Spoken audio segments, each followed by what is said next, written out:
Lunch. You are looking live. Live at lunch. Live at lunch with Ott and Hanny on 104.5 ESPN, Baton Rouge. What the hell's going on out here? Now, here's Jimmy Ott and Charles Hannegriff. For some reason or another, you sound a little taller on radio.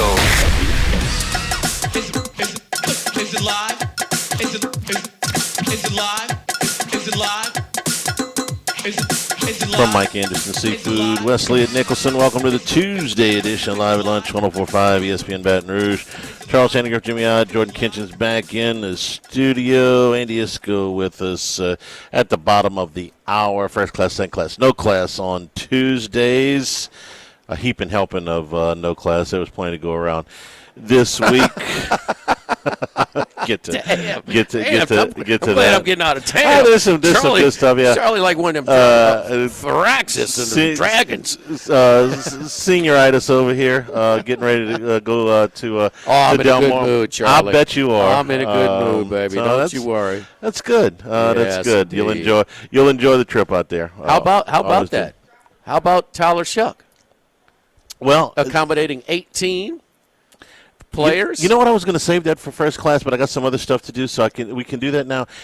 Here's the impressive thing about that. Tyler Shuck, if you don't know what Jimmy's talking about, put together throwing sessions in San Diego. They're specifically. At Delmar. No, in Delmar. In Delmar. Not at the track. Not at the track, Yeah. but yeah, in Delmar with receivers. The exact list he didn't want to put out, but most of the receivers apparently are going. Drew Brees is going to set in for Drew Brees some of helped these. with the accommodations. Yeah. For his guy. What Noah Fant, who, new addition to the team, but a veteran tight end, said, he goes, man, this guy's picking up the check for all of this. He goes, and he says, Tyler Shuck on his rookie deal. On his rookie deal, a second-round pick even, it's not like this guy – he's not going to starve, but it's not like he's got a Patrick Mahomes contract or a Josh Allen contract or anything like that. Yeah. He's mature. He's embracing the position of leadership. Yep. So it used to be, well, you're older. Well, that knocks you down as your draft stock, and it may have with him. But you know what? I mean, maybe through some whatever it is, mature, smart, gets it, or just kind of no, this is vision, Charlie. Yeah. This is vision, and I mean, you can't. I mean, I know it's a time of optimism and things like that, and the Saints are a little bit of a fashionable pick, but that's tangible stuff, dude. That's you want Kyler Murray, who we got evidence that he's never opened up his playbook, right? Or you want this guy going out of his way and leaning on a guy like Breeze, and so he called me and asked me, so what's the best place to do this? Delmar. What the hell? And Breeze still lives out there a lot of the time, right? He lives in Delmar. All full-time now? The kids were going – when he was playing, the kids went half a year. Half and half, right. Yeah, to school. I didn't know if he still maintains a residence in New Orleans. I'm not even sure. I have But he lives most of the time out there. I have no idea. Here's what I never got about the age thing. He was 26 when they drafted him. That's old now. No, it is. But listen, for a quarterback, okay, if you're going to get a guy like Josh Allen or Patrick Mahomes, they didn't know what they were getting with Josh Allen. No, but they were going to shove those guys out there, high first-round picks. Right. Okay, Mendoza's going to be in the lineup for the Raiders this year.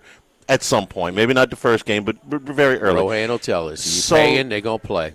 But a second-round pick is never guaranteed that he's going to be able to start at all. So give me the older kid who's been through a few more things. He wasn't injury-prone with something that was chronic. It was mostly broken bones and stuff like that healed. So give me the kid. I say kid. Give me the guy that is older, more mature, and maybe you've gotten through a lot of that stuff that you got to get out of your system when you get in the league when you're 22 years old and all of a sudden you have money. He's married. He's got a child. He's going to be 27 years old. Well, yeah, that's maybe the age doesn't bother me at that point. Maybe Kyler Murray would have a different approach if he was a fifth-round pick. And maybe he'll have a different approach now that he's on his second team too. He's playing for a contract now. Playing for another contract. Okay. Maybe, I don't know. I mean, he got a lot of catching up to do. But maybe he would have had a different approach. Shuck, I mean, is probably less entitled than being a top 10 pick. Mm-hmm. But Charlie, 26, you say 26. When's the last quarterback going to be drafted at the age of 26? Any. Name one. That is get drafted at Drafted. I can think of two, and they were both special circumstances. One of them was Chris Winkie, who had played baseball. Well, no, it worked. No, of course. And the other one was he was 26. No, he was actually, I think, a little older than that because he had played baseball and then he played at Florida State. He may have been like 28. And the other one was Roger Staubach because he spent 4 years in the Navy. But there's special circumstances. No, it's extremely. And he was 26 when he came out the Navy? Yeah. He was serving his time? Yeah. He was that old? Okay. Yeah. He spent 11 years in the league and retired when he was 37. You love Staubach, boy. That's your. I'm a fan. No, I'm a fan. That's your first little team. Yeah. Kind of so. Ton of respect for the man. Glitzy but hammy. but yeah, it's unusual. Something has to happen. And so this is part of what you get when you do that. You might have they had to have a little level of a feel of this guy's maturity in some interviews. I mean, they had to. Right. So I think it's he's not blowing this. It's not just the so much of today's athletes, more now than ever, because they're getting paid so much, but they're sophomores and juniors. It's almost like college football or football development has become like basketball. Basketball has always been where these guys are taken care of. If they were super in a freshman, sophomore year in high school. I mean, it just is. Okay, but now this is more important. Maturity, no sense of entitlement, no assumptions. It's a big deal. It's a big deal, and I like that what I saw in the field, he got better and better and better with every little game, and he made plays from the pocket. Yeah, we had a little run against Tampa Bay every now and then. He's not a statue. He's not going to be a threat with his leg. But, man, to try and grow your offense, no, you don't. And you bring up Kyler Murray, it's the complete opposite. How many throws is he making rhythm? It's just let's dance around. Let's try and – who practices that? So I think it's – and, look, pick up the tab. The guy gets it, man. Yeah. Guy gets it. And we both, I think, believe that the fit word is overused a little bit. If you can play, you can play. If you can coach, you can coach. You figure the rest of this stuff out. But and this is a stupid example, but I was showing when Carr got to New Orleans, they asked him after he'd been there a month or whatever, what's the favorite place you went to eat? And he referenced a chain. Well, asked Shuck the same question, and he talking about 3 or 4 local spots, just New Orleans. You don't come in. You want to piss people off. Just mention a chain, right? I mean, that's what they have to offer. That so many other cities don't. Little things, well, guess what? If he was a Falcon, he'd be saying all the right things there. Yeah, he's proven enough that he'd be a fit anywhere. Right. And enlisting the help of Breeze, who is thankfully willing to help, Embrace it. That guy's going to help you out. Man, I'm not turning down no advice from him. I'm looking down at you. Man, how did you get so damn good? Right. Okay, I want to get let me pick your brain. And Breeze also, one of the things he referenced in the piece when he was talking about this is, Drew was also a second-round pick. We don't necessarily remember him as a second-round pick because of his career, but he was a second-round pick. And not only was he a second-round pick, but he was a second-round pick that got jettisoned because they drafted somebody in front of him after he had played. They brought Phillip Rivers in and like, okay, Drew, this has been nice for a few years, but you got to go. And that was really kind of before the injury. They were still talking about that. Oh no, yes indeed. No, he got hurt in the last game of the season. Yeah, and so that made it easy for them to say, well, the injury, we're going to draft Phillip Rivers. No, they pushed. They were kind of nudging him. Yes, absolutely. Just kind of a stopgap quarterback. Yeah. Yeah. No, he was being nudged out. I was, in this kind of a little bit slower time, or whatever, watching some YouTube old games. And I was watching that 98 LSU-Alabama game, and that's when they're like up 17-6 with the ball with like 4 minutes to go. Oh, gosh, the interception in the end zone. Right in front of Abram Booty. On 3rd and goal. Yeah, right in front of Abram Booty. Yeah. And 3rd and goal on a slant. Falk on first down got it inside the 1. And, I mean, so because we always remember when DiNardo threw the ball on 4th and short, 3rd and short. Did you pick that at random? Because I watched that game about a week It was ago random. too. No, I didn't go specifically. It was up. Let me check it out. Somebody had posted it for some reason, and I'm like, oh, yeah, I remember the doggone game. It was going to be the first time LSU had beaten Alabama in Baton Rouge in almost 30 years. The onside, yes. Yeah, because 2000 was the first year they beat them. Yeah. Robert Royal caught that long pass from Booty to kind of salt it away. But, they had him beat. And we always talk about Sean Alexander's game. Sean Alexander, in like the last 7 minutes, had about 100 total yards. A ton of yards receiving by Zhao, just swinging it out the background. Andrew Zhao, wow. Yeah, and then the tipped interception. The onside kick, I'm like, well, let me see who blows this. Nobody did. No, that thing perfect shot. Yeah. I mean, it wasn't even soccer style. It was, straight on, but it did that little 2 bounce and hop up, but no, poor DiNardo was snake bit on that. The reason I bring it up, because we're talking about Breeze, they went through some scoreboards, and they said, Drew Brees, Purdue beats Michigan State or something, I don't know, 44-28 or something. Drew Brees, 6 touchdown passes. They said, man, a legend might be coming around in West Lafayette. It was so fresh at that time. He was just kind of a upstart, but he also had, where would he have been if he had gone to Penn State? He went for Joe Tiller, who was so ahead of his time. Or any of the schools in Texas. The spread passing attack, where, anywhere. Tiller was so ahead of his time, and just kind of, he would not have gotten showcased the way he did. At that time, 6 touchdown passes in a Big Ten game might have been a record. Oh, yeah.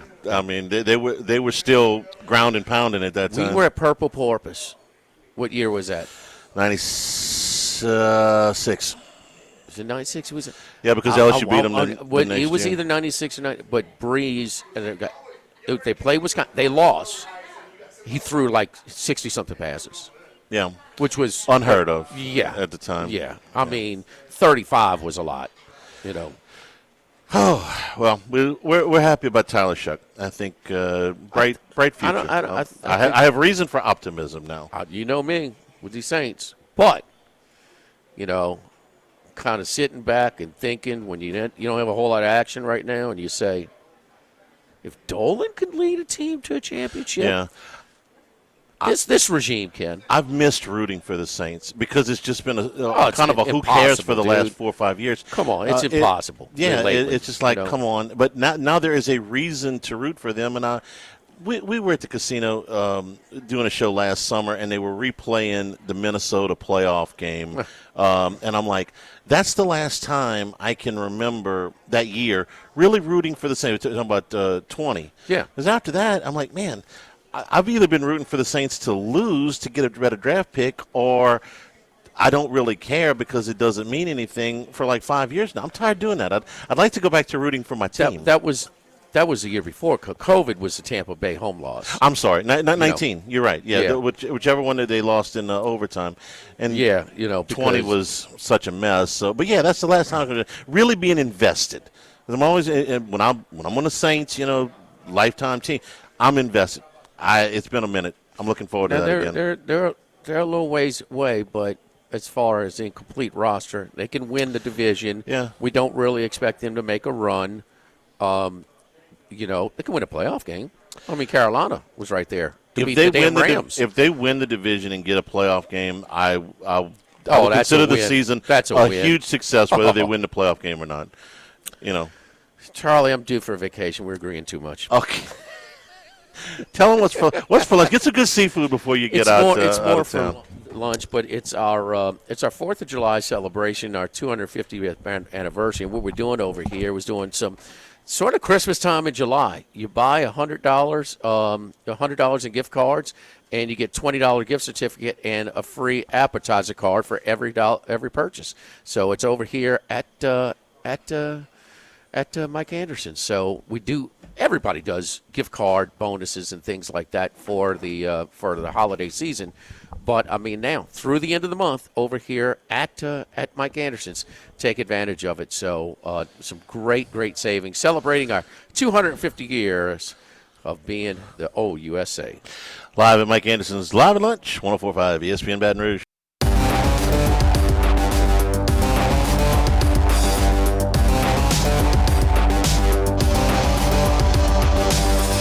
Live at lunch with Ott and Yanni from Mike Anderson Seafood on Lee Drive on 104.5 ESPN Baton Rouge. Remember, you can always get the show on demand, 1045ESPN.com, LouisianaSports.net.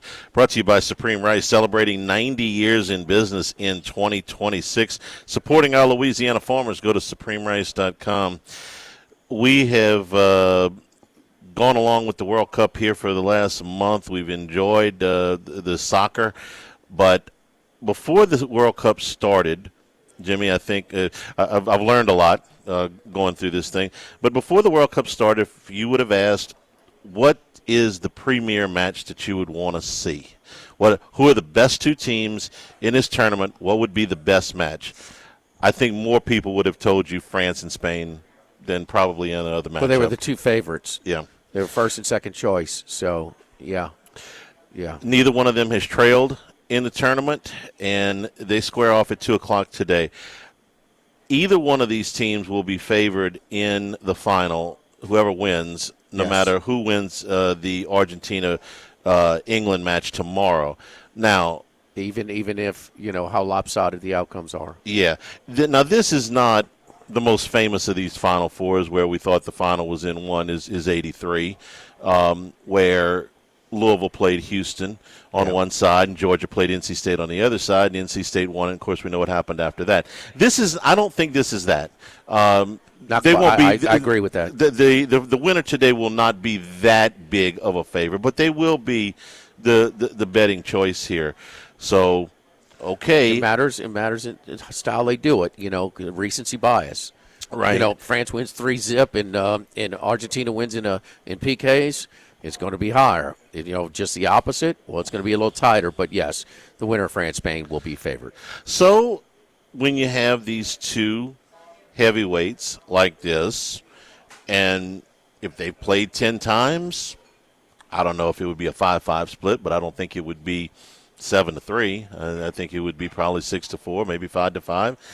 My first instinct is take the juice. Take the, not taking goals here, but, in football, take the points. Basketball, take the points.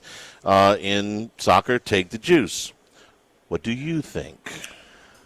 Well, it seems like France is the more exciting team. Yeah. They are the Buffalo Bills versus the New York Giants in the Super Bowl. They are the Rams versus the Patriots. I would say those are stylistically good comparisons, but not the measure of the team, because way more people are giving Spain a chance here than they gave the Bills. The Giants or the Patriots.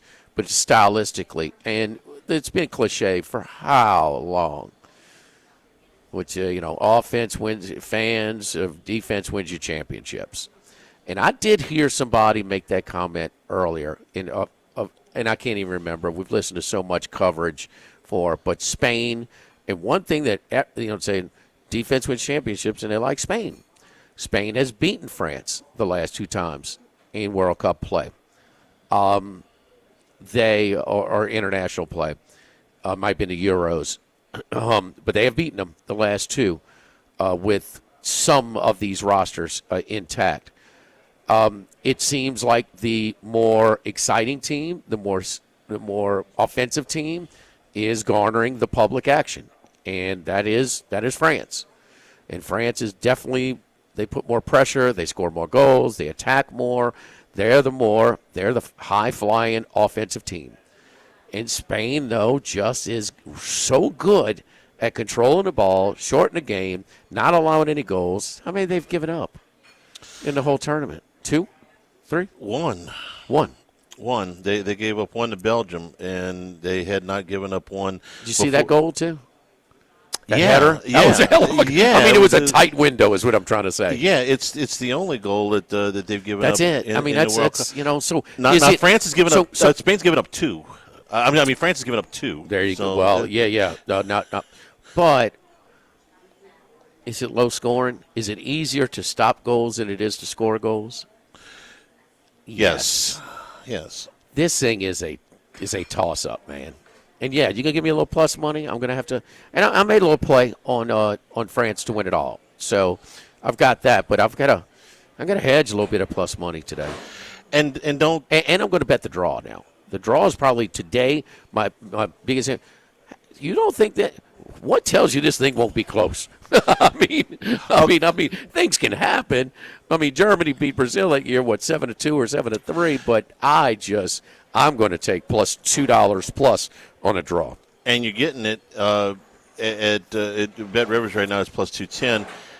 If you've never bet a soccer match before, if you've been listening to us the whole, you listen to the show every day and you're like, listen, I put up with the soccer stuff. I'm not really into it. But I'm going to watch today because you guys are telling me this is the best game today, best match of the tournament. Might be on the boring side. Huh? If Spain's got anything to do with it, it's going to be on the boring side. Well, the two favorites, then, let me say it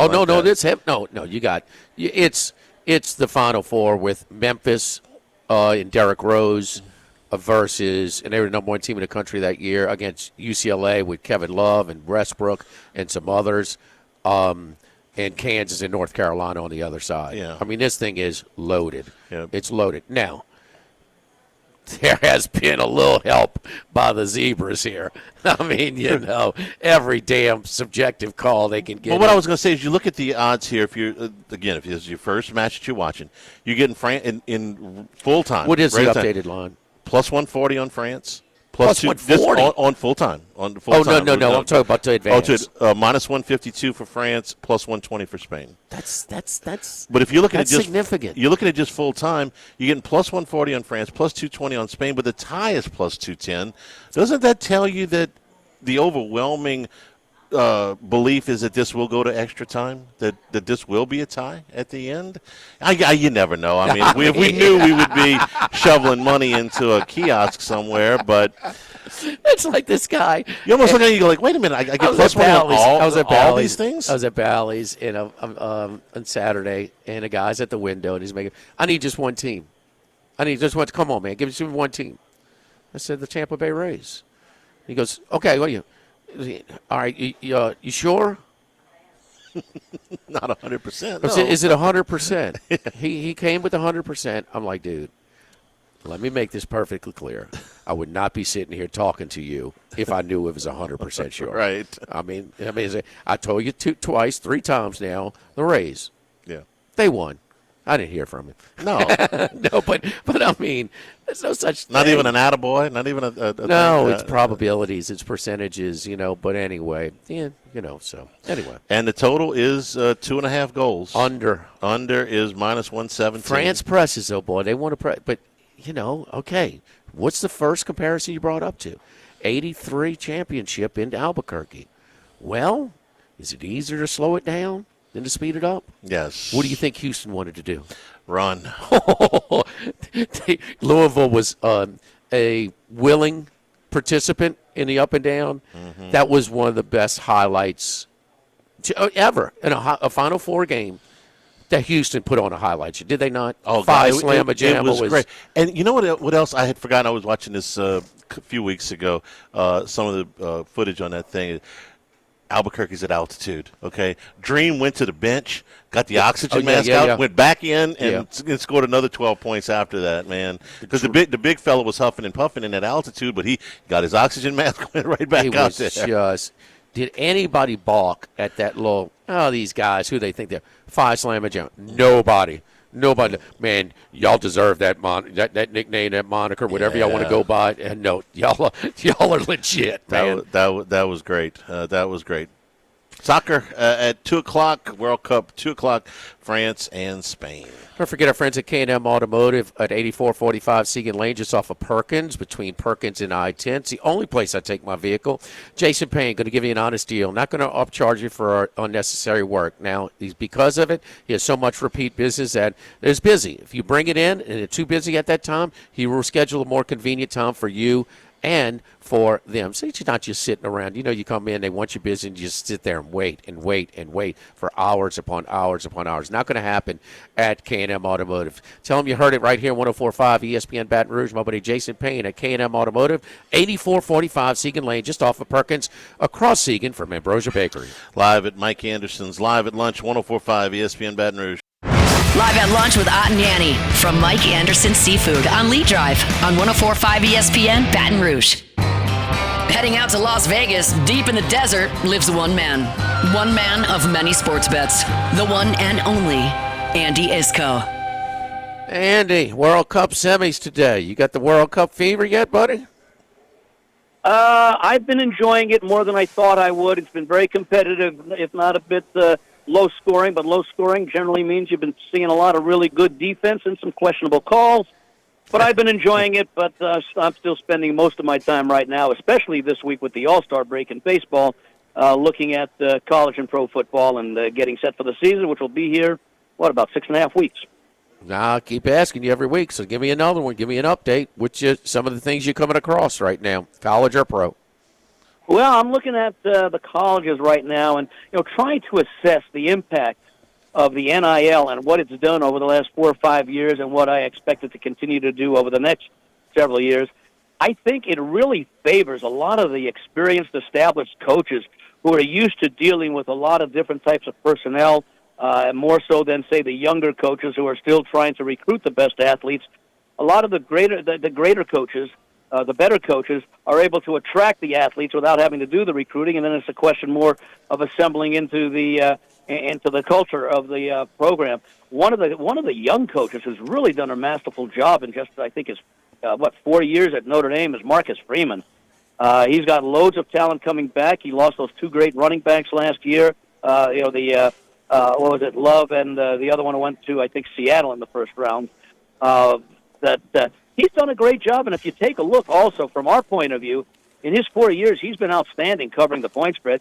And then when you consider what happened to them last year, being left out of the playoffs, which was an egregious mistake that I think was very, very difficult to defend by the committee, this is going to be a highly motivated team that I think you're going to see covering even more point spreads this year, because as long as they stay relatively healthy, I think they're going to be out to prove a point, and I would not be surprised to see if Notre Dame is certainly in the Final Four this year of college football playoffs. Let me take a shot at trying to defend putting in Miami over Notre Dame. Miami went all the way to the championship game, had the ball in a one-possession game at the end. Try and do it. I mean, the bar was set didn't pretty know that. high. We did not know that was going to happen when the field was announced. Well, they beat them. It was the first game of the season. Yeah. On the road. I'm well aware. Yeah. I mean, and Notre Dame's wins were, their best wins were what? Pitt? I'm trying to remember. I don't have schedule in front of me, but Miami played. Well, remember the ACC was not all that competitive. Yeah, maybe better than Notre Dame's schedule, but keep in mind when you're Notre Dame, you're playing teams with which you're very usually unfamiliar, as opposed to when you're in a conference and you know these teams from the last 2-3 years that you've played them. So Notre Dame is at somewhat of a disadvantage against a good part of their schedule. You're not going to find a willing participant in Notre Dame's schedule, and they have consciously scaled it down over the years to where it is a very soft schedule again this year. Their best win was either Pitt on the road or USC at home last year, and that's not impressive. I'm sorry, and we got to be fair here. This year their toughest one is at BYU, Miami at home. So I mean, there's a lot of real cupcakes in there, and that was part of them, trying to get into that ACC for 6 of the games and dropping teams like Michigan. But they can make a case on paper. It doesn't work. They can tell you, okay, sight unseen. You say, well, if you're Notre Dame, we're playing 3 Big Ten teams, okay? Well, it's Wisconsin, Michigan State, and Purdue. And Wisconsin ain't none of close them to what they used to be. We're playing 6 ACC teams, but one of them Stanford, and one of them is Boston College, and one of them is Syracuse. Right. So you can make a case for it, but it falls down when these teams actually hit the field. If you're playing 3 Big Ten teams, there's a big difference between Wisconsin, Michigan State, and Purdue, and playing Ohio State, Indiana, and Oregon. But the fact of the matter is, they kept some of their Big Ten because they're in Big Ten country, but they kept Michigan State and Purdue, and they dropped Michigan. Yeah. I mean, come on. I mean, if that's not an attempt to lighten the schedule, I mean, we're just not paying attention. And you went from USC to BYU. I agree with that. The one that I would take a little bit of an exception to is Wisconsin, because they've been historically a low first-tier, high second-tier team within the conference going back a long way. So I could understand that. But, Michigan State has not been a relevant program in many years, and Purdue for probably many decades. Yeah, the Wisconsin thing had a great run, man. But the new rules of the game, it seems like they kind of getting left behind. And they also tried to make this big offensive metamorphosis. I mean, completely change. I mean, who was more run between the tackles, big offensive lineman? That's what we can recruit, and we'll get it back every now and then. But I mean, we are going to lean on you, and then we want to go, fun and gun. I mean, try and spread it all over the field. The quarterbacks did get hurt, which even exaggerated those struggles in that stylistic, transformation. But I don't know. And the other thing we talk about a lot here on the show is when you're talking about colleges is administrative support, Andy. And the Notre Dame was not happy to lose Brian Kelly. And it rallied the troops, sort of. And they have provided Marcus Freeman with a lot of the things that Brian Kelly was asking for and didn't receive. So their pride was hurt so bad. We lost a coach, a successful coach. That doesn't happen to Notre Dame, and it woke them up. Coaches do not generally leave Notre Dame other than to retire. Who's the last one to leave them successfully? Can't remember. This is new for them. Yeah. No. The last one to leave on his own era, huh? What's that? Ara Parseghian, probably. And he just retired. Yeah. Yeah. So, yeah. He was he retired very young. He was. Yeah, he was. I think Ara was in his early 50s when he retired. One more thing on Wisconsin. What happens to most coaches at major programs if they go 7-6, 5-7, 4-8 in their first 3 years? You're going in the wrong direction. They get fired. Right. Luke pressure, Under pressure. Luke Fickell did not get fired, not because they believed in his record, but because the word was they couldn't afford to do it. So that gives you an idea of budget up there. Yeah. That record gets you fired a lot of places. Even more evidence that, they just are not – they don't have the same type of level playing field to compete, with the money. That's why this is going to be a very interesting year for Alabama and DeBoer. In what way? 2 years, they regressed, I'd say, last year from the year before. Great expectations, following a legend. Now, I don't know as much as you know about the commitment of the program to providing all the resources, but I have to believe that's there. Significant. That's there. Now, Saban would demand it to the nth degree, but the support is still there. I think it's just one thing about Saban is even when he modernized his offensive approach and became less of this physical running game defense, and we'll play field position with you. To when Tua got there and they were throwing it all around and things like that, they still had a physical component to their style of play. Yeah, DeBoer's teams are soft, and when they've won some games, they've lost some games, but they're in so many battles now than what they were under Saban, and he just doesn't have the dominating roster that he had, and they're not as physical. DeBoer and the recruiting going from the Pac-12, Big Ten / certainly more Pac-12 to the SEC, where every week you're playing a team that virtually of the 16 teams or 18 teams. Probably at least a dozen, if not more, are capable of making the playoffs in any given year. He's actually recruited pretty well. On paper, that hasn't been. It's just they're more finesse.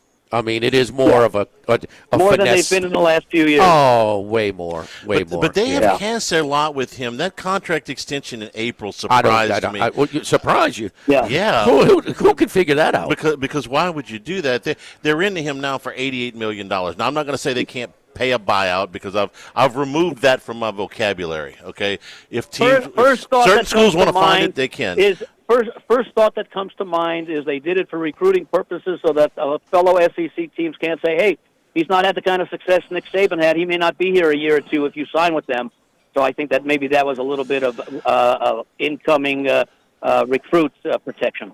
Andy, I got to be honest. I think if they're using that line, it's dated because that just doesn't play anymore. anybody can leave at any time. I mean, most of these recruits are one-year guys now. Nobody's looking at it as a 3 or 4 year commitment anymore. They're like, what can you pay me for next year? And I'm talking about players. I'm not talking about coaches. So that at one time, that carried a lot of weight. I don't think it does anymore. I don't think it does as much, but I think it does for the next year or two for a player, depending upon the quality. You know, if it's a 5-star recruit, you know, he may get playing time early in the first year and the next year. But, you know, it's hard for me from the outside here to justify why he would have gotten such a huge, extension. I like the hire, and I still do, but it's a different ballgame in the SEC. Every athletic department and every football program, the big times, that want to compete, like Alabama, are looking to extend their dollars now. They're not looking to pay coaches not to play, to the point where we're talking about the Wisconsin element there, but also 2 years ago in the SEC, not one coach got fired. That's a sign of the times. And so no matter if you're LSU, Alabama, Ohio State, everybody, there's not one football program that doesn't need more money. And this just doesn't fit the timing of where we are. This is tone deaf. Trust me, those people in Alabama are not pleased with Kalen DeBoer. They've never got pushed around like that in the Rose Bowl. Never. I mean, that was embarrassing. And, you know, he's in a can't-win situation to begin with following Saban. But, no, they're not happy with him. And who went upon themselves to dig themselves a hole where they're going to have to buy that out in all probability this year? I mean, it was just a thought that came to mind because there was no other thought I could come up with that would justify it. It will test our creativity because it just doesn't make sense with where we are with the economics of college football right now. To fire him after this season would cost them 90% of $88 million. I mean, what's the right check for $80 million? That's what they said. And how is he going to survive? I didn't think that they could write a check for 54 over here, but they did. Somebody did. They're underdog. Well, but this is going out of your way. I know. You have increased the cost of doing business. When we get to no class in the next hour, I'll tell you about how the Pelicans did that yesterday for no reason. Let me ask you, what was his next best offer to jump ship? There was some talk that he was going to get that Michigan job, but I don't know how far that got. And he didn't get it, so obviously not terribly far. Michigan got a hell of a coach. They did. They did. An older coach. Yeah. DeBoer was good. Great. He was really good at Washington. This job is just, you could tell some of the things like, oh, no, he doesn't realize what he's into. I thought he did a good enough job not to get fired, but not a good enough job to get an extension. That's what I think he did last year. It's a good way to sum it up. The landscape now forces you to be more prudent with your money, and this just doesn't make any sense with it. If this is 8 years ago, even, all right, you don't have to pay the players 8 years ago, right? I mean, it's different now. It's different. So, I mean, I don't know. Andy, what you got a pick in a World Cup today or tomorrow? I'll tell you what, the way France and Spain have been playing, it's hard to make a case for it being a high-scoring game, so I continue to look under. I'm kind of with you. Yeah. I'm kind of with you. It's, the more offensive team in France, the better defensive team in Spain, and you know what we always say, it's easier to slow down the pace and speed it up. So very reasonable juice on that under too, -115. Andy, the winner of today's game will be favored in the final on Sunday. Remind you of any semifinals or Final Fours? Other sports? Off the top of my head, I can't really think right now because I'm concentrating so hard on football. But maybe that's where you're headed. Well, they, so well. All right. Any other nuggets in NFL before we let you go today? No, I continue to work on some of these over-unders. I think it's hard not to like the Cincinnati Bengals to go over their season win total. You know, they did what they needed to do. I've made the comparison on a number of shows that the Cincinnati Bengals are the AFC version this offseason and coming into this coming season of the Dallas Cowboys in the NFC, who addressed their major needs on defense in the offseason, which is why I liked them as early as I did and why we've seen the odds come down on them over the past few months. I can see the same thing with Cincinnati, especially with three new coaches in the AFC North that they have to face a total of 6 games. You've got McCarthy and Pittsburgh, obviously the experience there, and you don't have the same in Cleveland and Baltimore. Baltimore's an intriguing team. You have to wonder with Henry and Jackson how good the offense is going to be. But, you're starting over now with a new coaching culture after almost 20 years of John Harbaugh, who I think will have an immediate success with the New York Giants. I'm not going to say the Giants are going to contend for a playoff spot this year, but I have them slotted third in the division, and I could see them going over, maybe get 7, possibly 8 wins this year, although the schedule does present a challenge. But you know what? With all the really good teams from last year back this year, there's a lot of teams that have very challenging schedules, regardless of whether they finish first or fourth in their division. And speaking of finishing fourth, that's where the Detroit Lions finished last year. So they benefit by playing a fourth-place schedule to the extent of the 3 non-common opponents within the NFC North. They perform very well. That might be the difference between who wins that NFC North. I personally still like Chicago, but I wouldn't be surprised if Detroit's back on top, taking advantage. Very good. Follow Andy on Twitter at VegasAndy711. Andy, thank you so much, buddy. We appreciate it. We'll talk to you next week. Okay, Jimmy. Take care and enjoy. Bye-bye now. Don't forget our friends at United Community Bank, the local way to bank big with locations from Baton Rouge to Golden Meadow.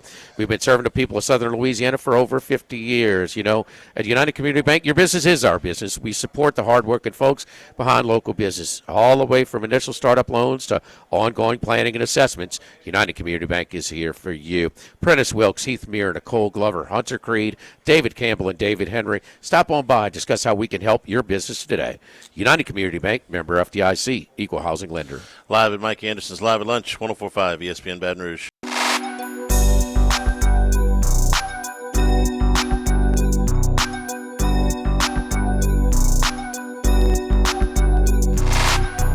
Live at Lunch with Ott and Danny from Mike Anderson Seafood on Lee Drive on 104.5 ESPN Baton Rouge.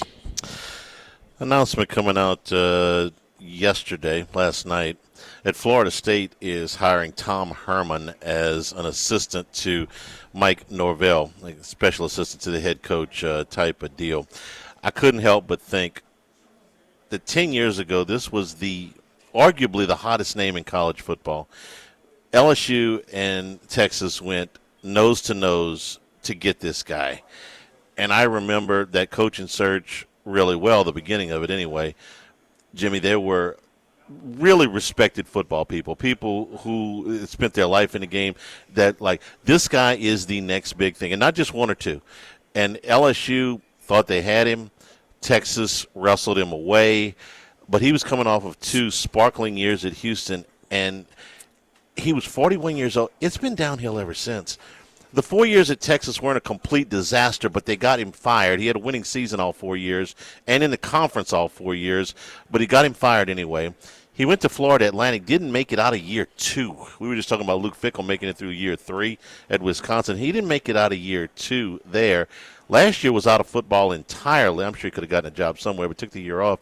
And now is a special assistant at Florida State, whose head coach is also embattled. Man, you want to talk about a fall from grace in over a decade. My goodness. Yeah, but never had a major conference program.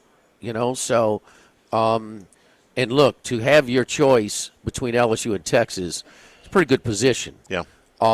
They did well. I think they beat Oklahoma one year in the BCS Bowl. They won the Sugar. His second year. And I think maybe, did it go back or beat Florida State? I think they played Florida State and Houston back-to-back years.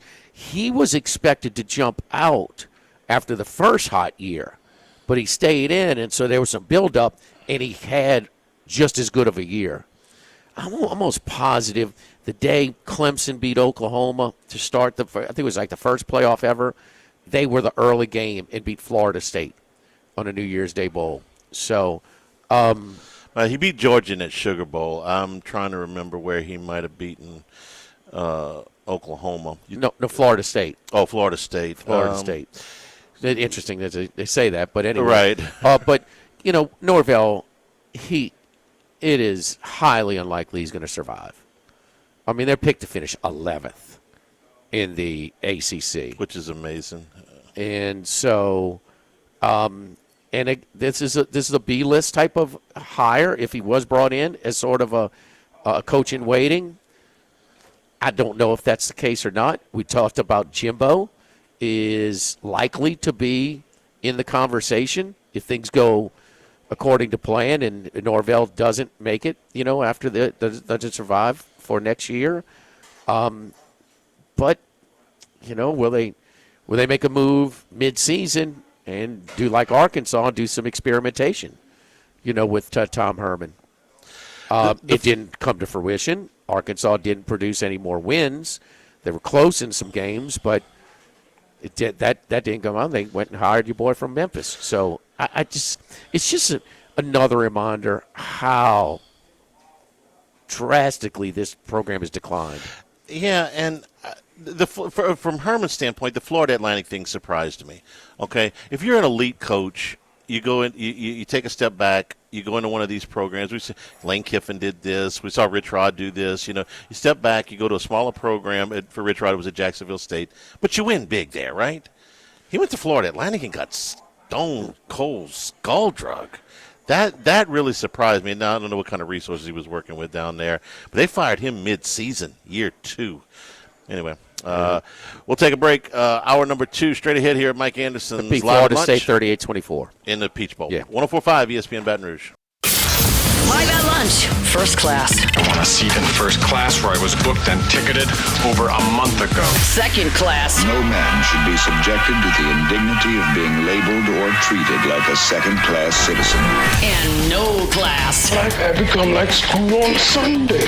No class. I'll tell you what then. Why don't you call me sometime when you have no class? First class, second class, and no class. Brought to you by Supreme Rice. Buy local with Louisiana-based Supreme Rice since 1936. And return here at Mike Anderson, where they're celebrating America's 250-year birthday throughout the month of July with July gift card bonuses, kind of like they do at the holiday season, but they're doing it in the middle of the year.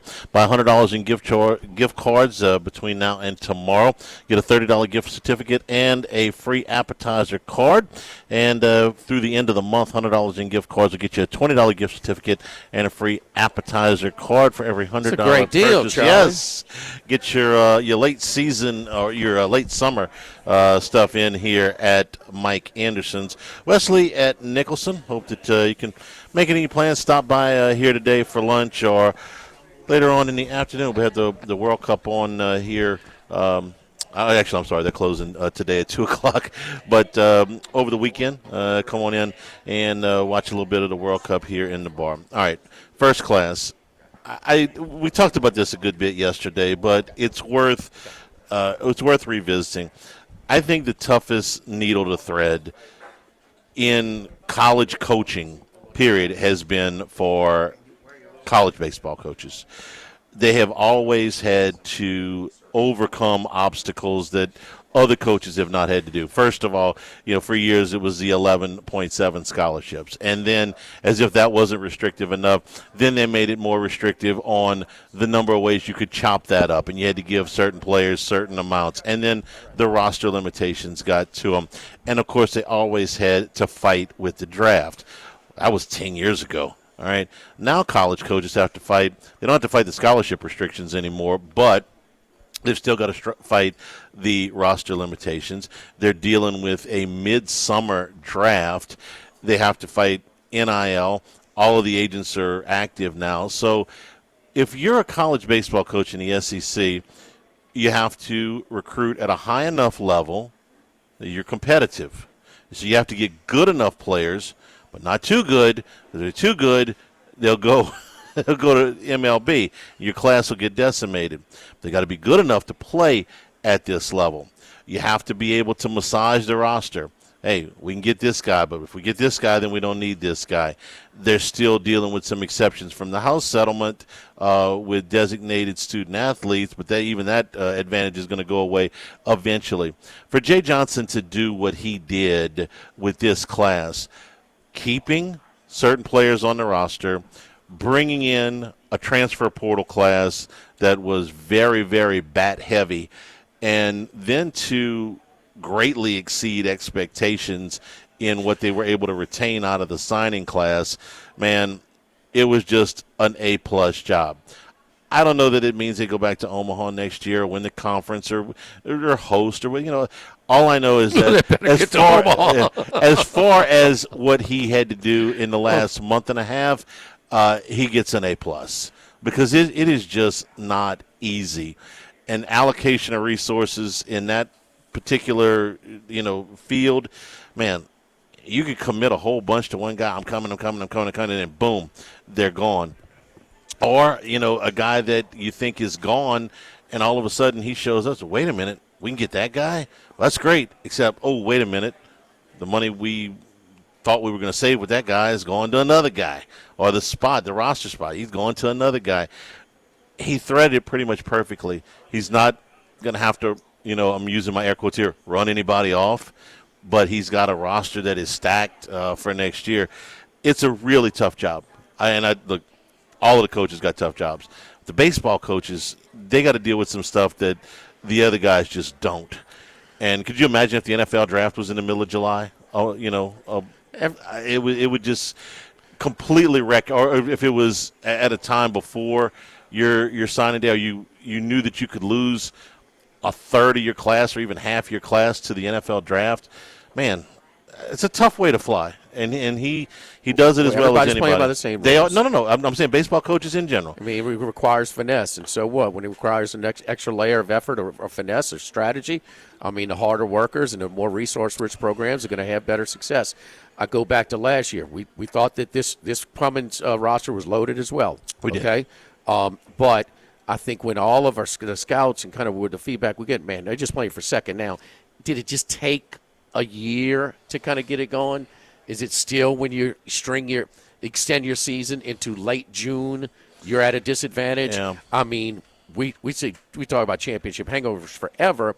Maybe not necessarily that, but your roster build, man, it is an unbelievable trend what the national champion does the next year. Right. I mean, it is a free fall, but he's got more to sell than most, if not all, of the other. Now, there's going to be one kid that Mississippi State's going to offer a little bit more, and there's going to be one kid that Arkansas or Tennessee, but mostly he's got more to sell to the bulk of the kids, and he works his ass off, and and you caught a little some luck as well. So I mean, resources. Let's say. Whether you're good or not, how good you are and how hard you work and luck. Well, this is on paper. This is a perfect storm type of roster. Ultimately, we'll see how they try. Do the current players improve? Do the guys that translate, from different programs and different leagues? Does that translate here? And then if your recruiting class as well. First class, Jay Johnson. Second class, good with a chance. Surprises you with him, huh? What's that?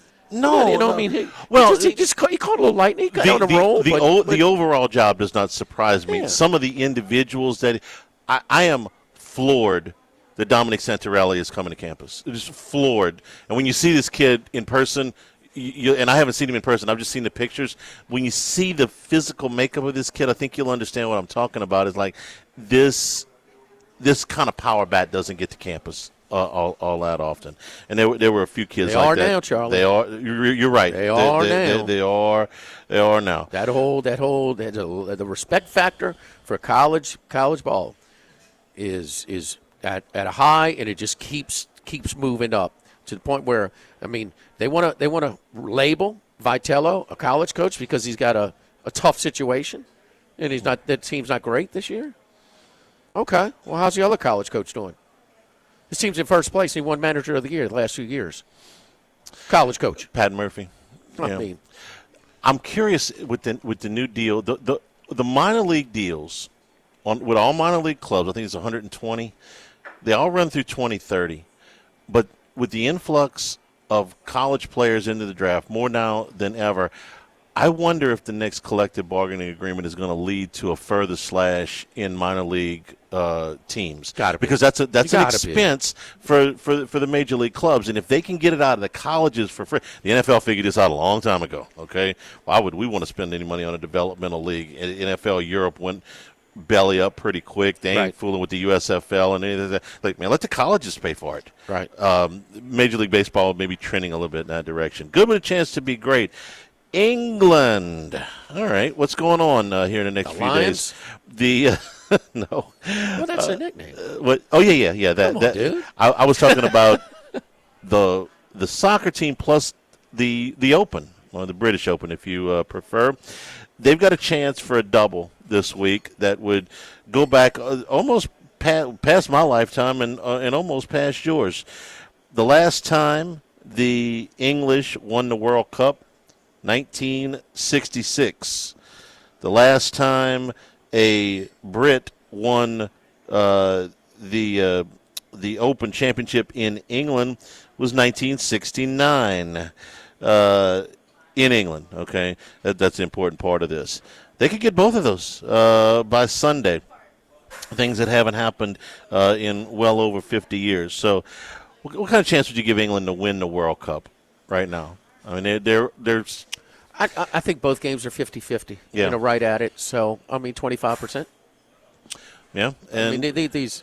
I think Argentina is a little bit, but damn it, they get every damn call. Messi. So right. You can't. I understand that France is the betting favorite, but man, these four teams.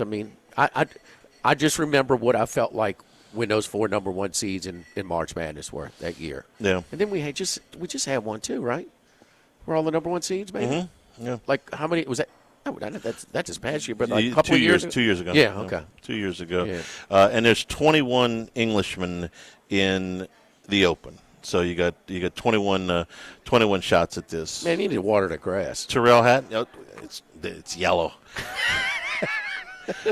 they redid part of the course at Royal Birksdale. Our golf guy's not here today. He's off. But what's he doing? The last time it was here, or maybe it was 2 times back, but I think it was the last time. Jordan Spieth won it, and the grass was a lot greener. They changed some things up with the course. So England's got a chance to do a twofer. No class. All right. Let me start with this. I'm very proud of us. Okay. Oh. On Friday's show, we didn't talk at all about Conor McGregor's fight. Okay. I didn't want to talk about it. You didn't want to talk about it, and I don't know if anybody really. Maybe some people wanted to talk about it, but Conor McGregor is so yesterday's news with this. He's won one fight in the last 9 years. Won the last 9, didn't fight for 5 years. The last time I saw him fight. And the last time we saw him, he wasn't. The last time I saw him was against Poirier, where he goes down with the leg injury. So I don't know what they were charging on Saturday or whatever, but this clown goes out there, and all he can do is run his mouth. Okay, at this point in his career. At one time, he was a fine fighter, but that right. time is long past. Okay, he would be a terrific mouthpiece on professional wrestling now, because you can go up there and run your mouth with all the bravado in the world, and then they choreograph what's going to happen. He'd be great at that, but fighting, no. And he went out and jumped up one time, fell on the ground, and basically, my opinion, stole money. And then comes back after the fight and says, "Yeah, I want to rehab. I want to go. I got another fight left on my contract." I'll bet you want to go back, because what are you going to do? You're going to do the same thing you've done in the last couple of fights, which is basically go out there and fall down. I don't want to watch that. We've heard rumors in the last few years. I don't want to watch Floyd Mayweather fight anymore. I don't want to watch Manny Pacquiao fight anymore. I don't want to watch Mike Tyson fight anymore. When we were watching boxing, okay, in the 80s, we sometimes had to wait way longer than we wanted to for the marquee matchups. Leonard and Hagler fought 4 years after they should have, okay? Yeah. But we still got good fights, okay? Hagler and Hearns is probably still the best fight I've ever seen, okay? But now that division in that era just with Roberto Duran and Hearns and Hagler and Leonard. Yeah. No, that was just prime level boxing. Yeah. But classics. Now we're talking about guys into their 40s and 50s. Stop. I'm not going to buy it again. I didn't buy this thing Saturday. I wouldn't have spent your money on this thing. Okay, so just stop, please. Stop trying to push this on us. Go get a job as a commentator on MMA. Go to the WWE or whatever you want to do. But we're not paying for this anymore. I don't want to see it. So please don't tell me about it anymore. The second piece of no class. One thing we failed to say, and Max did real quick, was the McGregor. Even at -$3, it's something you throw in your parlays because people were betting him. People bet him. Remember the fight, the boxing match? They bet him. Yeah. And this reminded me. And I know there's some comparisons, but it reminded me of the same where everybody bet Tyson in that fight against Jake Paul. Yeah, and that pillow fight at right. He had no Texas, chance. He would. Yeah. I mean, he has very little chance. But people. I pulled up to the Beau Rivage that evening, right as the fight was ending. It's like a funeral, man. I mean, nobody. And Carl Johnson said, I said, well, how many people got it? He says, no one bet Jake Paul. Right. No one. And the place was overflowing with people.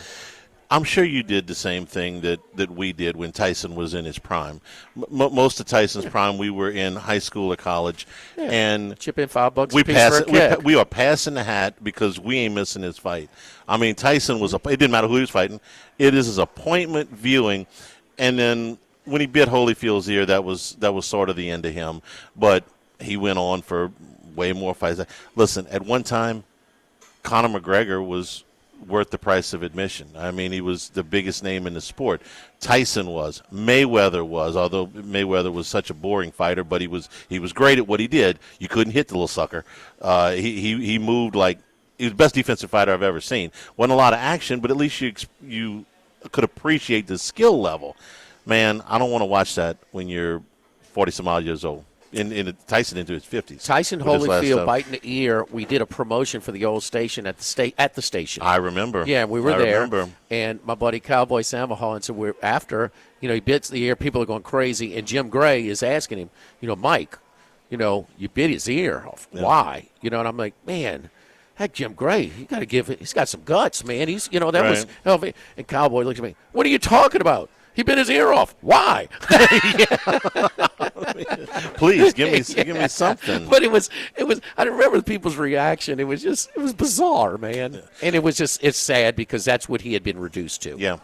He was not what he once was. That's another fight that if we could have seen it 5 years before it happened. The first one, but before Tyson went to prison, if they would have fought at that time, that would have been a hell of a fight. Yeah, you're pretty bad in UFC when you're trying to say compared to some of the better moves boxing made. Yeah. That's pretty bad. And as far as the college Tyson fights, my buddy goes, once again, I don't have a buzz, and this thing's over. I mean, before you even sat down, this yo-yo jumps up in the air, he falls down, and that's it. I mean those fights were so quick. Circus tickets are cheaper. New Orleans Pelicans, yikes. So they signed DeAndre Jordan to a contract. DeAndre Jordan, for a long time in this league, has been a really good player. His best years were out with the Clippers when Chris Paul and Blake Griffin and those guys were there, Lob City and all that stuff. He has remained a role player in the league. He's 37 years old now. He played in 12 games for the Pelicans last year. They wanted to bring him back as sort of a mentor to some of the younger players, which is fine. When he played last year, he actually provided a little bit of a spark in a couple of games, and by all accounts, he's fantastic in the locker room. He's fantastic on the practice floor. He's fantastic in the community, and he is a very good mentor to the young kids. So they wanted to bring him back. That's fine. Problem is they gave him a 2-year contract. Why is that a problem? Well, in the NBA, there's a 10-year veteran minimum subsidy. So the league is responsible for bringing Jordan's salary up to the $3.9 million. In other words, if the Pelicans had signed him to a 1-year deal, the NBA was going to pick up most of the freight. But they signed him to a 2-year deal at $37. and they get nothing from the NBA for that. Now, what was to stop them from signing DeAndre Jordan to a one-year deal this year, and if they wanted to bring him back for a one-year deal next year, do that as well? Well, there was other interest in him is what's coming out of Pelicans camp now. Really? Was there? The guy played 12 games last year. He averaged 16 minutes a game. He averaged 4 points a game. He averaged 6 rebounds a game in the 12 games that he played. Was there that much interest in him? Was there so much interest that you're like, we can't possibly look? Bringing back a good locker room guy, a veteran, a solid influence in your organization. I'm all for that. The NBA is even willing to pick up the tab on some of this stuff. You don't know the rules. You are so tone deaf to everything that is going on. No protections in the trade last year. You can't read the landscape. You can't read the market. Now you can't even read the rules. I'd like to be in Gail Benson's office when they tell her the league would have picked this up if we'd have structured it differently, but we decided to structure it this way. Why? So nobody would come and get DeAndre Jordan. Really? I mean, is this somebody coming to get Luka Doncic? Is this somebody coming to get Kevin Durant? No. This is a journeyman at the end of his career. And you screwed this up because you don't know the rules. In and of itself, it's not that big a deal. It's not that much money. It's not like it's going to alter the course of the roster. It's just a general manager that seems so out of sorts. And honestly, I hate criticizing Joe Dumars because I respected him so much as a player. And he's a Louisiana guy, Louisiana Sports Hall of Fame and all that stuff. And when that guy played for the Pistons, man, look, you got it on both ends of the floor from Joe Dumars. Yeah, he did the dirty work. And he could shoot. He worked on his game. He was as respected a player as there was in the league. He spent time in the league office. He helped build that Pistons championship team back in the early 2000s. But, man, that was a long time ago. Now the guy can't read the room, and apparently he can't read the rules either. This was a poor move. I'm looking for something down there to believe in, and I can't find anything. They're going to run a 27-win team back or whatever it was. The concern of the hire of Dumars, okay, he did some nice things, but it's sort of convenient, lazy hire. Yeah. And this is a lazy move by him. And what is the offseason, Rod? You change coaches, fine, but there's only so much the coach can do. You're running the same roster back for a 26-win team from a year ago. We're brought to you by Supreme Rice and SupremeRice.com. 90 years down in Southwest Louisiana. All of our Supreme Rice grown, milled, and processed down in Southwest Louisiana.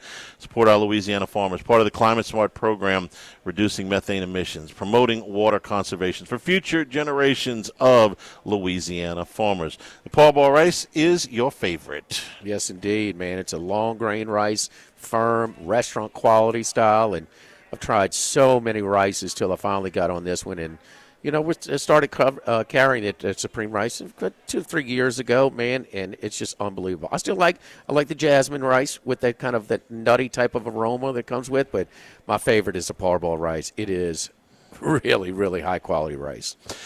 More information, great recipes, go to SupremeRice.com. Live at Mike Anderson's Live at Lunch, 104.5 ESPN Baton Rouge.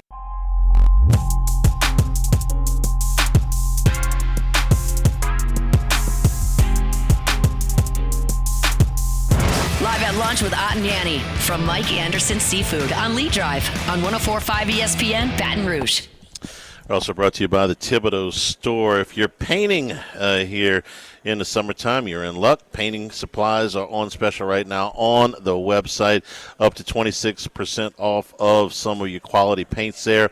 Your wall repair, spackling, and primer also on special right now. Your drywall compounds, your professional green painter's grade masking tape, and a whole lot more rollers, brushes. All your painting supplies on special right now, thethibodeaustore.com. lumber available for you out of both Lockport and out of Pierreport. They'll have it delivered for you if you're doing those building projects.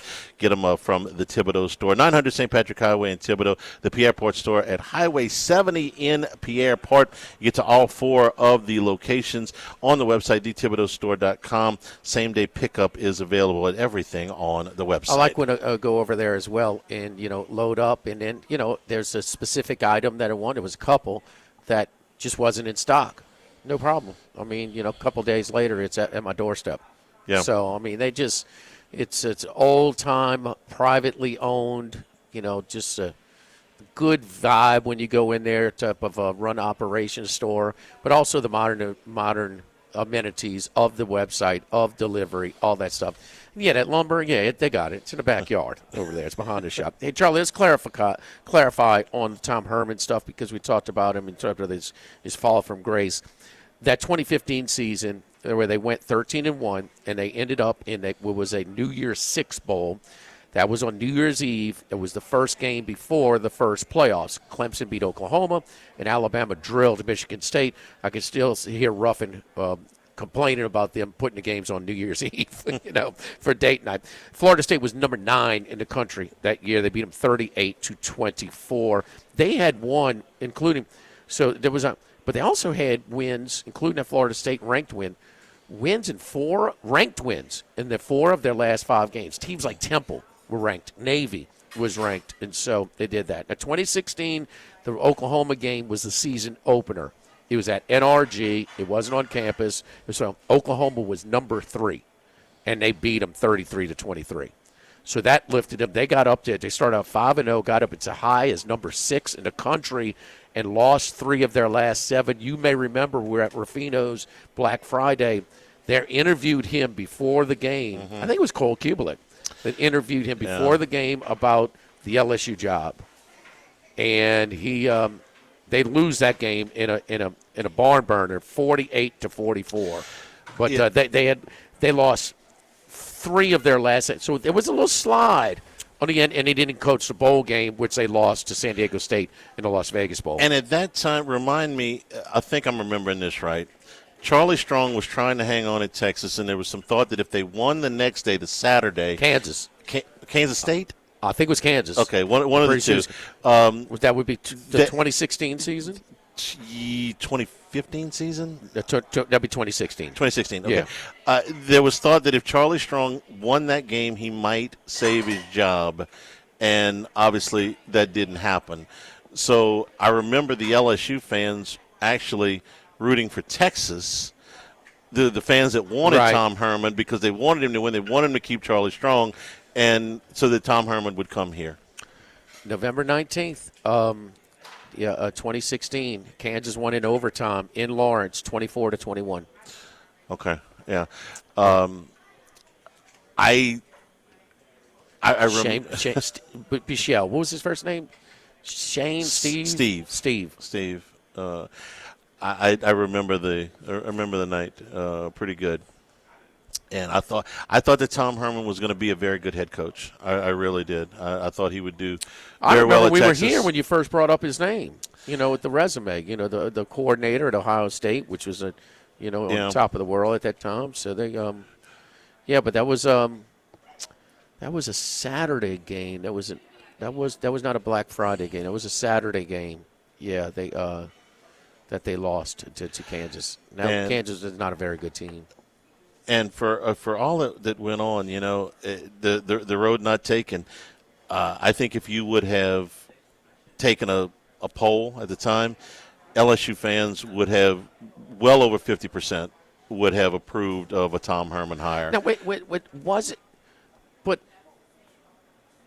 they've hired Orgeron. Was that the next week, Ohio State, Michigan, or was that Saturday? It was the next. It was the next. They had. I mean, that would be Black Friday. Well, didn't LSU play on Thanksgiving night that year?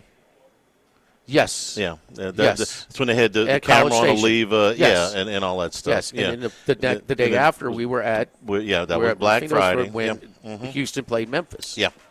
That all happened, and it went from they're going to get Tom Herman. They're going to get Tom Herman. I remember it on the scroll, during the ESPN game.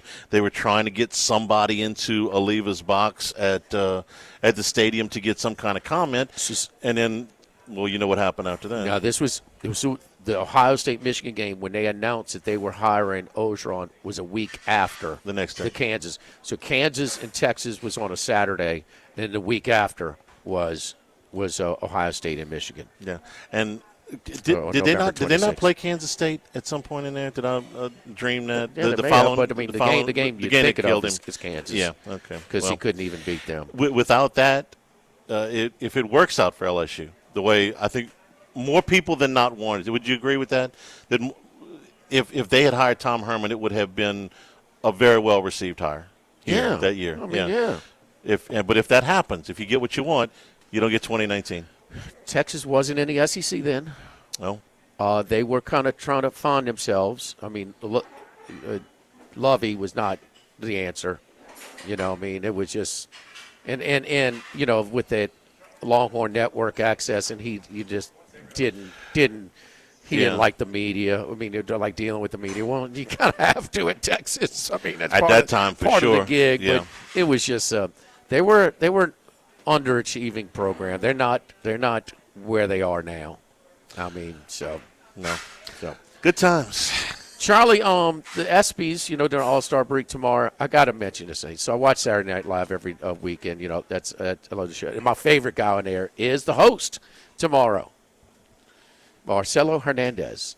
This guy is so funny, man. By the way, Max called us after you left yesterday. He said Jimmy's going to. Oh, really? Yeah. He said that? Well, we saw the preview coming up, the promotion for it. He's like, Jimmy loves that guy. And I'm like, I got no idea who he is. Dude. So enlighten me, please. He does a skit called Immigrant Dad Talk Show. And he's like on his rocker, on his chair, kind of sitting in the porch, almost like a Sanford and Son type of setting, outside. And on and just being the stereotypical dad who doesn't like the quirks of the kids, soft. Get off my lawn, yeah. Well, no, just kind of you soft, or okay. the suburban white dad makes a comment that's kind of, I don't know, a little flimsy, and it kind of he just okay. He's funny, man. He is. It is something. So he does all kinds of stuff, man. But maybe he'll liven up the event. It's been a while since I've watched. Yeah, it used to be. Well, of course, the first one was the Jimmy V. And Max and I were talking about that yesterday. One, if Valvano doesn't make that speech, okay, because he was. Vital and Krzyzewski had to carry him off the stage. Okay, he was that sick. He passed right. 6 weeks later. Him, so if he had been too sick to do that speech, do the ESPYs survive? I would say that probably not. No, I would say I don't know. It has a 2 or 3 year run, and then they're like, okay, we tried that, it didn't work. But Valvano's speech. How long ago after did he die? About 6 weeks, 5 or 6. It wasn't long. That's why like 5 or 6 weeks. That long. Okay. And I've seen the documentary from the V Foundation where Krzyzewski and Vital both talk about. He's on the plane going up there. He's throwing up. I mean, they didn't think he was going to be able to stand for that long, much less talk. And you can see when when he finished, they basically had to carry him off the stage. If he doesn't make that speech, I don't think that the event ever becomes. I don't know how long it survives. Because that's the one thing that I would watch every year, the Arthur Ashe Award, okay? Valvano, Steve Palermo, the umpire, Craig Sager. Stuart Scott, all these extremely wonderful stories. That to me Robin is Roberts was it she? Yes, Robin Roberts. I thought so. All of these wonderful stories around the Arthur Ashe Award. To me, save the event. The rest of it is, I hope your comedian guy can liven it up because the rest of it has seemed kind of funny. Okay, good. He's funny. I'm funny. Because they put some hosts up there that I've seen. I know. Kind of cringe a little bit. He's funny. Good. So, okay. You love when we're watching games. Sportsbook or something. That's one of your favorite quotes you just throw in there. The one about Iona basketball and the Green Bay Packers. Whatever, God, my family, and the Green Bay Packers. Yes. Relief windows for windows, vinyl, storm impact windows, wood windows. That's like I had to. If your homeowners association requires wood windows like mine does, there is only one solution. You got to go to Relief Windows. Relief Windows and reliefwindows.com.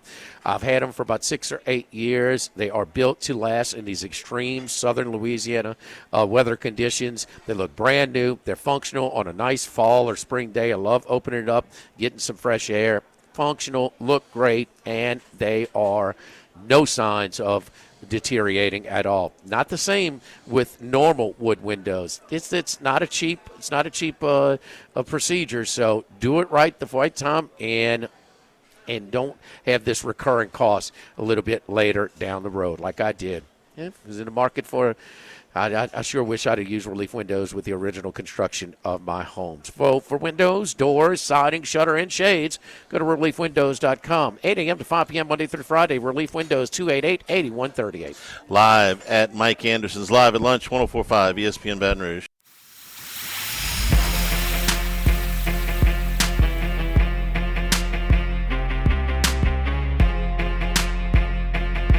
Live at Lunch with Ott and Yanni from Mike Anderson Seafood on Lee Drive on 104.5 ESPN Baton Rouge.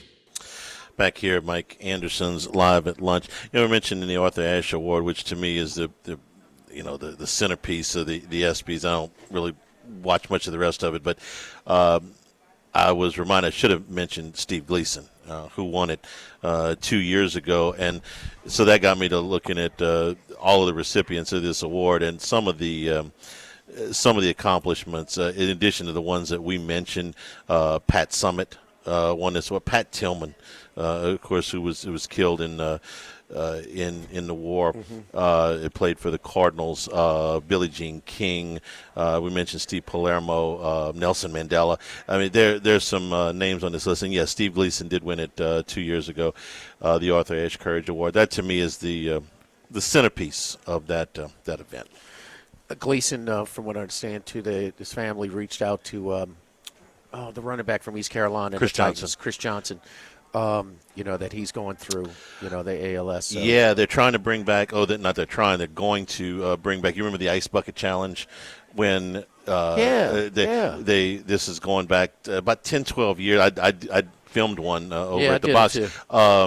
They're bringing it back. They raised a lot of money with that particular event, and so they're bringing back the Ice Bucket Challenge. I think they're going to get that campaign going to raise some money. They did mine on the LSU tennis courts. They did mine at the Champion Square, right? Maneri dumped the Oh, really? Okay. Maneri and my wife dumped. I think they enjoyed it a little bit too much. Charlie, I got another skit for you. Oh, okay, more skits. This skit was on May 18th, 2024. Marcelo Hernandez and Keenan Thompson appeared on Weekend Update as two cicadas. Cicadas, you know what those are? Bugs. Okay. That surface and were like having this growth or whatever, so they pumped in. And just talking about how they're historical and just offering humorous bug-like perspectives on their phenomenon. Bug-like perspectives. Bro. Okay. Pee on yourself funny. All right. I mean, so funny. All right. Funny. Tomorrow night, I'm going to tune in just to hear this guy's monologue, just to see what I'm dealing with here. On your recommendation. I'm going to have to rewatch it. And that's the great thing about digital. You don't have to be there. I'm sure it'll be available somewhere. Right. I did have one little bet for you, though, on not that he's being overlooked or anything. He's a preseason ACC first-team quarterback. But I think, man, with their schedule and their team and his weapons and his experience, Darius Mensa for Heisman? I'm feeling it. Charlie, I know he's first team, but have you really heard a ton of run on him? I mean, they got a lot of good quarterbacks coming back. Manning and the kid from Oregon and this one. Yeah, I get it, but man, who's going to put that guy's on a team last year that probably win it all? He's so much better than Beck. I like him better than Beck, too. I do think Beck made some plays in that playoff run. Now, the defense was what was the headliner. Now, most of what we heard about him was the eligibility. We made a big deal. Does that hurt him? Because he flipped late? It's a popularity contest. I think it hurts him during talking season. I think once the season starts, It doesn't matter. Okay. But you had you had brought this up, and it was a great point, we thought, at the time, that Duke had signed into a 2-year deal.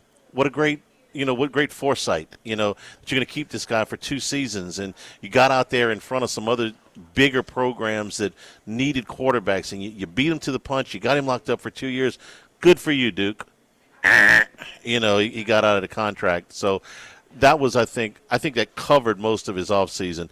I think he probably takes a little bit of flack for that. But like I said, I think that goes away pretty quick. 12-1.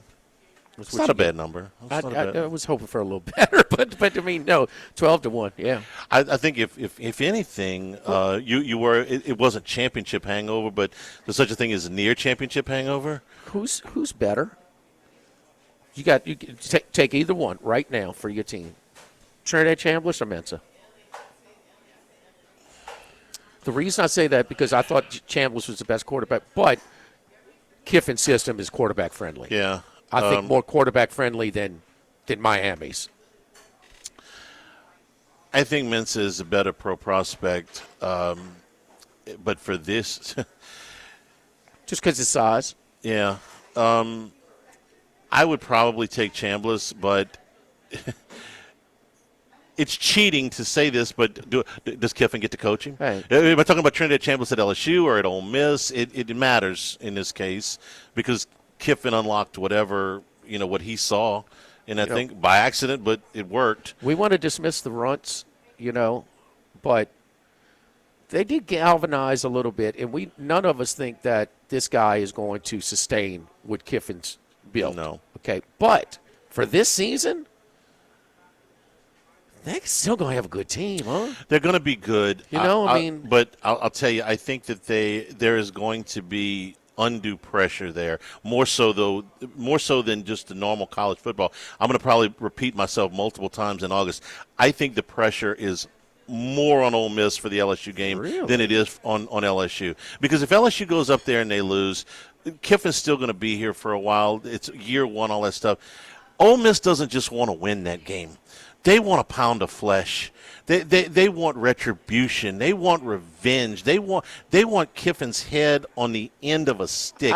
And it's more than just winning the game. And the football part of it is I think Kiffin knows enough about that roster that he knows where to attack. He knows what Chambliss is comfortable with, and he knows if there are things that give him problems, he knows what they are. He's got the advantage of having been on the field and in the film room with that young man, and he knows what he's good at and what he's maybe not as good at. And they have the advantage playing at home, and they also they do. And it's early in the season. It is when they have less less changeover in their play. Charlie, I don't know if there's more pressure because Golden can't do any wrong. Whoever replaced Kiffin can't do any wrong for them right now. Now over time, they're still going to. They're not kicking him to the curb just yet.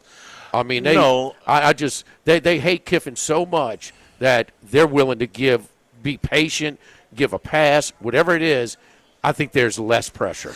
Let me see what happens at media days next week, but I think that if that game ends up 27-16, Ole Miss, okay, LSU will come home, they'll try and regroup against A&M, and they'll still talk about their playoff run. I think if LSU wins at 27-16. They'll be inconsolable. They will. They don't just want to win that game. They want a pound of flesh out of Lane Kiffin. To me, it's like if they win the game on the last field goal of the game, they'll be happy. What they really want to do, is humiliate him. With want fewer AC breakdowns, lower energy bills, year-round peace of mind, join the Total Maintenance Membership Program today at 480-0007. Regular maintenance keeps your system running efficiently while catching problems before they become costly repairs. Repairs are needed.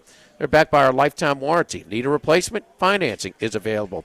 There's a regular maintenance program at $24.95 a month, but the real bang for your buck is the Elite membership plan. First of all, with the Elite membership plan, you get a $200 credit. Total maintenance bucks credit. So you store those away and build them up for when it's time to replace equipment. You're not hit with that big ticket. You got the money saved up to pay for it. Half of your monthly service, your dues go to this credit as well. So service twice a year, 50% off diagnostics, 15% off repairs. All repairs come with a 3-year warranty. Comes with a great a sensor system with the app to notify of a breakdown to early detection to avoid more costly repairs as well. It's a great deal. Elite membership program. Give us a call at 480-0007 or tm-ac.com. Live at Mike Anderson's Live at Lunch, 104.5 ESPN Baton Rouge.